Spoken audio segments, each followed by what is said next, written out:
Ladies and gentlemen, this is going to be an amazing segment because you're going to learn about President Trump's legal team, the defense structured by the legal team. Okay, so the defense that the legal team will be using is the following. Let's just read the articles of impeachment really quickly. Resolved that Donald J. Trump, President of the United States, is impeached for high crimes and misdemeanors, and that the following articles of impeachment be exhibited to the United States Senate. Now, there are two major allegations. One's obstruction of Congress, which is hilarious and subjective. There's no legal statute that it's linked to. It's not a criminal act. It could potentially be a criminal act, but it's not in this case. Because they haven't gone to the courts. The courts decide whether Trump obstructed justice in a criminal manner. Not the House Democrats. That's number one. Number two, the first article, so Article 2 is obstruction of Congress. He didn't have to, just like when they say, well, he obstructed the Mueller probe. Well, they didn't actually list any obstruction in the Mueller probe. In fact, they didn't list anything in the Mueller probe in these articles, anything to do with the Mueller probe in these articles of impeachment. Why? Because the whole thing was fabricated and a charade and a farce. They said, well, we couldn't indict because of a Justice Department memo, but he did obstruct justice, which is a crime. Yeah, well, then why didn't you include that? Why didn't you include your alleged obstruction of justice during the Mueller investigation within these these articles of impeachment? Oh, I guess you're bluffing. I guess there was no obstruction of justice. So they lied about that. Then the main issue is abuse of power, which is completely subjective.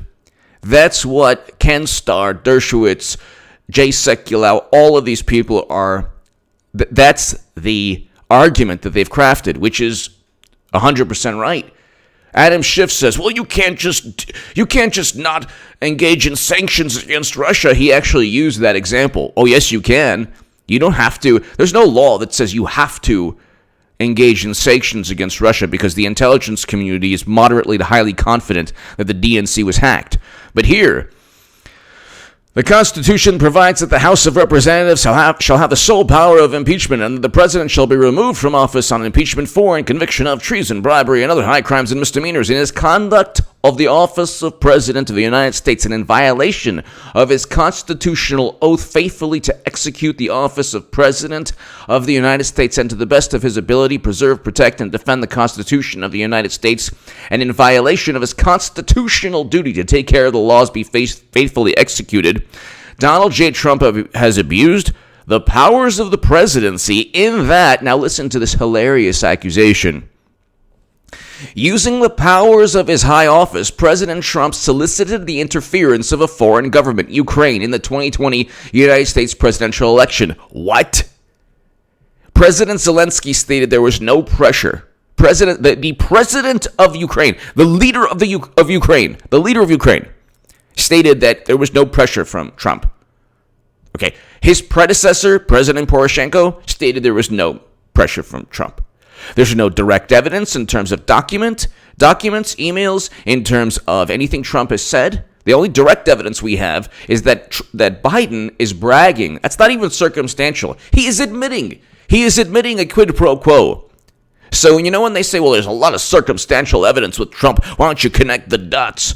You might not have a crime linked to it per se, and you might not have direct evidence, but there's so much. I mean, come on. Well, no, presidents withhold military assistance all the time.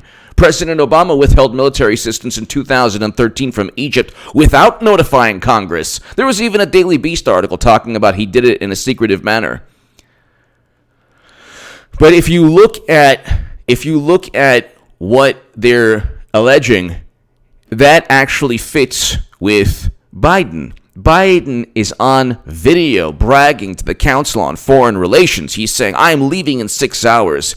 You will not get $1 billion in loan guarantees if you don't fire a prosecutor. He's telling another country to remove an official within that country. And he's saying, and he's giving a time frame, and he's also admitting that Ukrainian officials pushed back.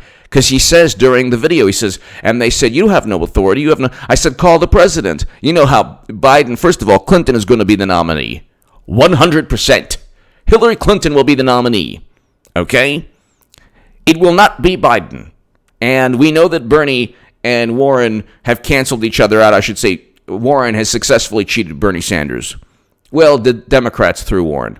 And President Obama has stated that he would intervene if Bernie got even close to the nomination. So that's pretty much a done deal. That is a done deal. I wrote in 2017, Clinton 2020 is a reality. Get ready for 8 years of Trump. I am light years ahead of everybody on this, just like I was when NPR quoted me and Nate Silver. Guess who was right? I said Clinton would lose swing states. He said Trump wouldn't be GOP nominee. It's in the paragraph. Read it. It's the article in the pinned comment and also in the description. NPR.com. But they are trying to say that he interfered in the 2020 election a year and a half prior to the election. The phone call took place a year and a half prior to the election. Okay? There's a serious neuroses. There's a serious issue with their view of life, with perhaps their brains, their psyche. There's a serious issue with how they see reality.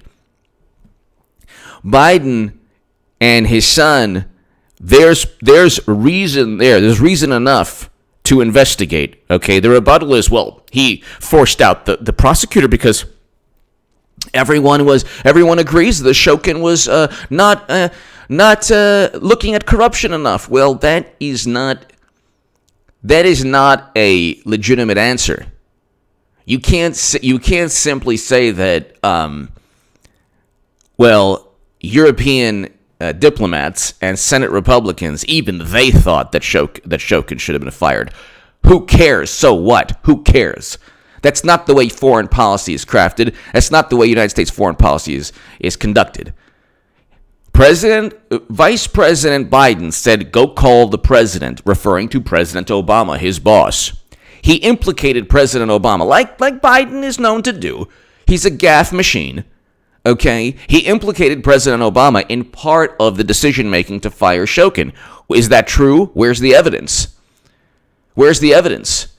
Biden is making a clear, concise statement. I am doing this at the behest of the president, because this is foreign policy, and I have the authority, and if you don't believe me, call the president. That's what he told Ukrainian officials who said, you have no authority. And by the way, if indeed it was actually U.S. foreign policy, they would have known what's coming. U.S. foreign policy no foreign policy is just crafted on a whim. So he's on tape, he's on video, bragging about all of this, implicating the administration he works under, and nobody questions anything. Then they say, well, in our view, Shokin should have been fired, the prosecutor. Well, so what? Who cares about your view? We are telling another country to fire their prosecutor. And by the way, that prosecutor was looking into investigating corruption. At the energy company, the giant energy company that was funneling about $3.4 million to Hunter, who doesn't speak Ukrainian, who doesn't speak Russian, and who doesn't have a background in energy. Now, it's not about nepotism. See, Trump's legal team will say this has nothing to do with nepotism. Because you see these articles from like liberal publications. Oh yeah, well look at Ivanka, look at Eric Trump, look at Donald Trump Jr. It's like, it's not about nepotism. I actually don't care. If you want to hook up your family, great, God bless you. Hook up your kids, your sons, your daughters. I love that. I think you should. Nepotism doesn't bother me. What bothers me is corruption. And if Burisma put Hunter on their board of directors simply because he has the Biden name, if that was only it, even that would kind of be wrong. But if that was only it, that runs a little bit past beyond nepotism, because if you're on the board of directors for something, you're there only for your contacts. So there's a direct link to his father. But, if it would be different if it's like, okay, well, I got this vice president of sales job because, at least you're like selling, you're doing something. If you're on the board of directors, you're not doing anything. You're only there for your contacts or expertise. He has no expertise, so he's there for his contacts. So that the position itself spans beyond nepotism. Okay, just the position itself. Okay, so I guess I would even have a problem with that because it's not about nepotism; it's about his contacts. But then Joe Biden goes above and beyond and fires the prosecutor looking into that corporation. That's exactly why Hunter was hired. Now, do you know if Biden did this exactly because his son is on the board of directors? No, but you could put two and two together, and that's a lot closer correlation. The dots are easier to connect with that than Trump withholding military assistance because he wants to interfere in the election. Democrats are so worried they'll lose. They know they're going to lose. So he did so through a scheme or course of conduct that included soliciting the government of Ukraine. There's no evidence of that. President Zelensky stated there was no pressure, so there you go. To publicly announce investigations that would benefit his reelection. Why would investigations into Biden benefit his reelection? You see, they're already folding. They're already showing their hand. They're so petrified about Biden's corruption that they're saying, well, any government, any investigation by Ukraine or the United States is interfering in the election. Did the Mueller probe interfere in the election? Is impeachment interfering in the election? Is the Southern District of New York interfering in the election? Did the Steele dossier interfere with the midterms? Did Mueller interfere with midterms? How many investigations? Stormy, Avenatti, all these they want his tax returns. Isn't that interfering? So if it's Trump, they can go after him. It's never interfering because they're doing the Lord's work. But if it's Trump going after them, no, you can't do that. You're interfering. Oh my God, you're interfering in the election. How dare you? How dare you interfere? How dare you interfere? And the issue is they're already claiming serves two purposes. One, it exposes Biden. Two, it makes Biden unelectable. Three, he was already unelectable, but this is cements, nails it shut. Three, it paves the way for Clinton. She's going to be a nominee.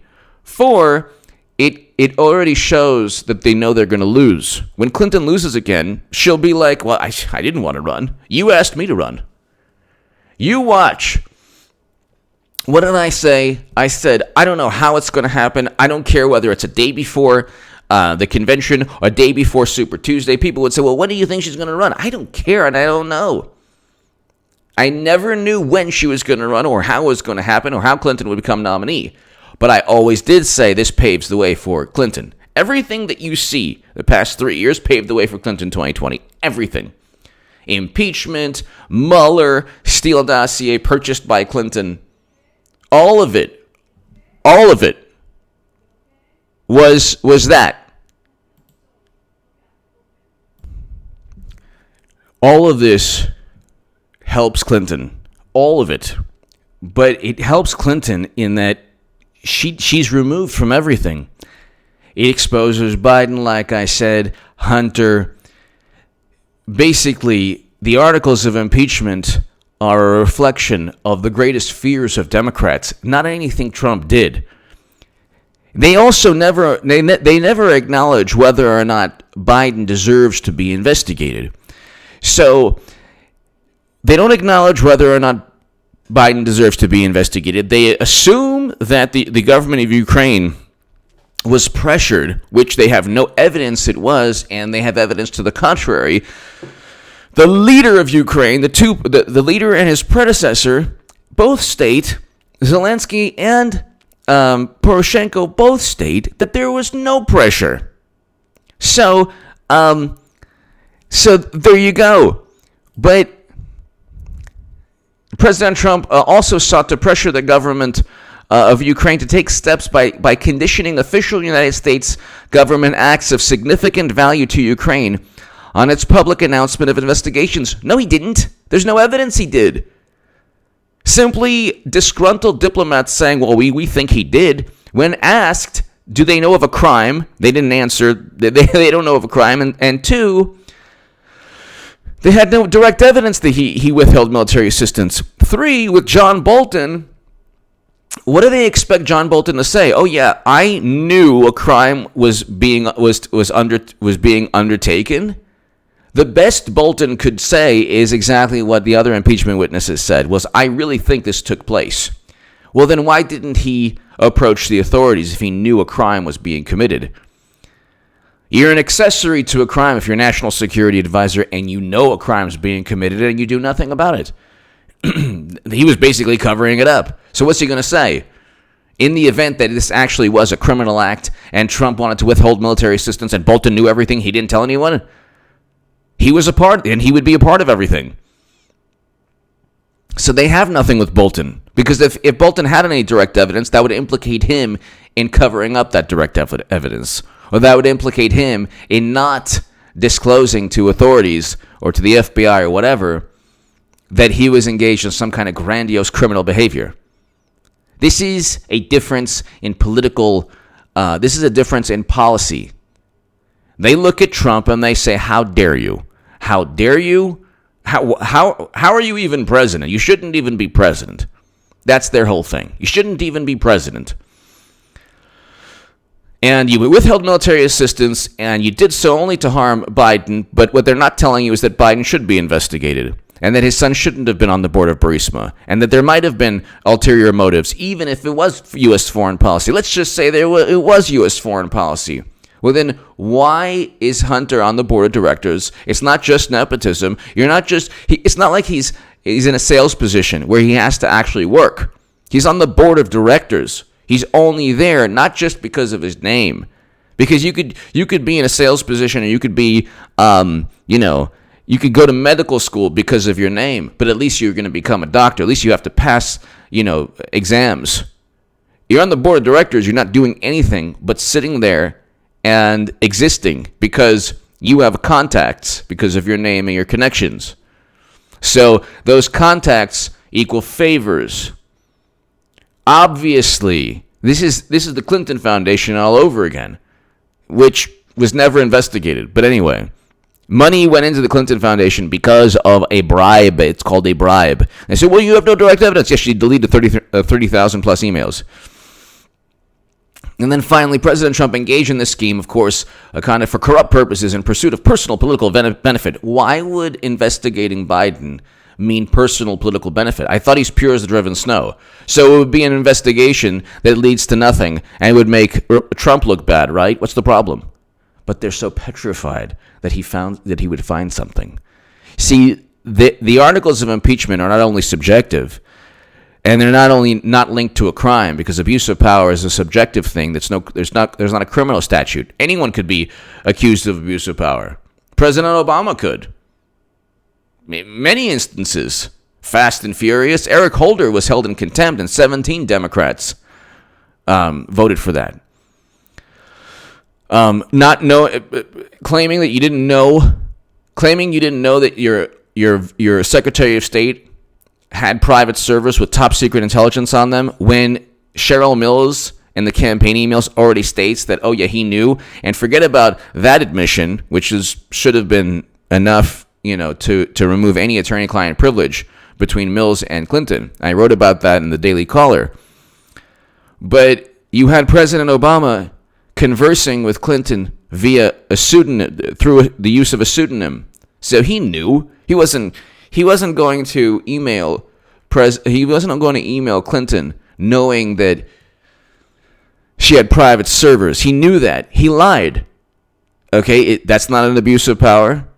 How much top secret intelligence, national geospatial maps of North Korean nuclear facilities she had? I mean, you can go on forever. Then you have drinking Flint water when it's still poisonous, and then deceiving people and saying, "Oh yeah, it is filtered. It's a good water. It's safe and clean." That's not abuse of power. Destroying Libya. I don't care if the UK and France were a part of it. That's not engaging in the same behavior they're accusing Trump of. Worse. Nobody was hurt by Trump's behavior other than potentially Biden. They're looking at things from purely a political sense, which is what Ken Starr, Dershowitz, and all of them are going to. Basically, Trump's legal team will destroy the articles of impeachment. Give me your thoughts below. Check out H.A. Goodman's other channel right now. Ladies and gentlemen, tomorrow the fireworks start. The impeachment's going to happen. The Senate trial is going to happen. They're not going to remove Trump. They're going to acquit Trump. And it's going to be a devastating loss for Democrats. The only benefit will be Biden will be done because they're going to, you watch, almost certainly they're going to subpoena Biden. He'll refuse to testify. There goes his campaign. And then who saves Democrats? We don't know how. We don't know when, but Clinton. Clinton will become nominee. I'm still with her. Obviously, satire. I'm voting for Trump, but I'm telling you, the still with her crowd runs the show. Okay, they run the show, and they're going to cheat and level and obliterate and decimate any opposition from the left. You watch. Give me your thoughts below. Check out H.A. Goodman's other channel right now. Subscribe to it. Let's get to 20,000 subs. And also, if you want to support my voice long term, my Patreon is below in the pinned comment and the description.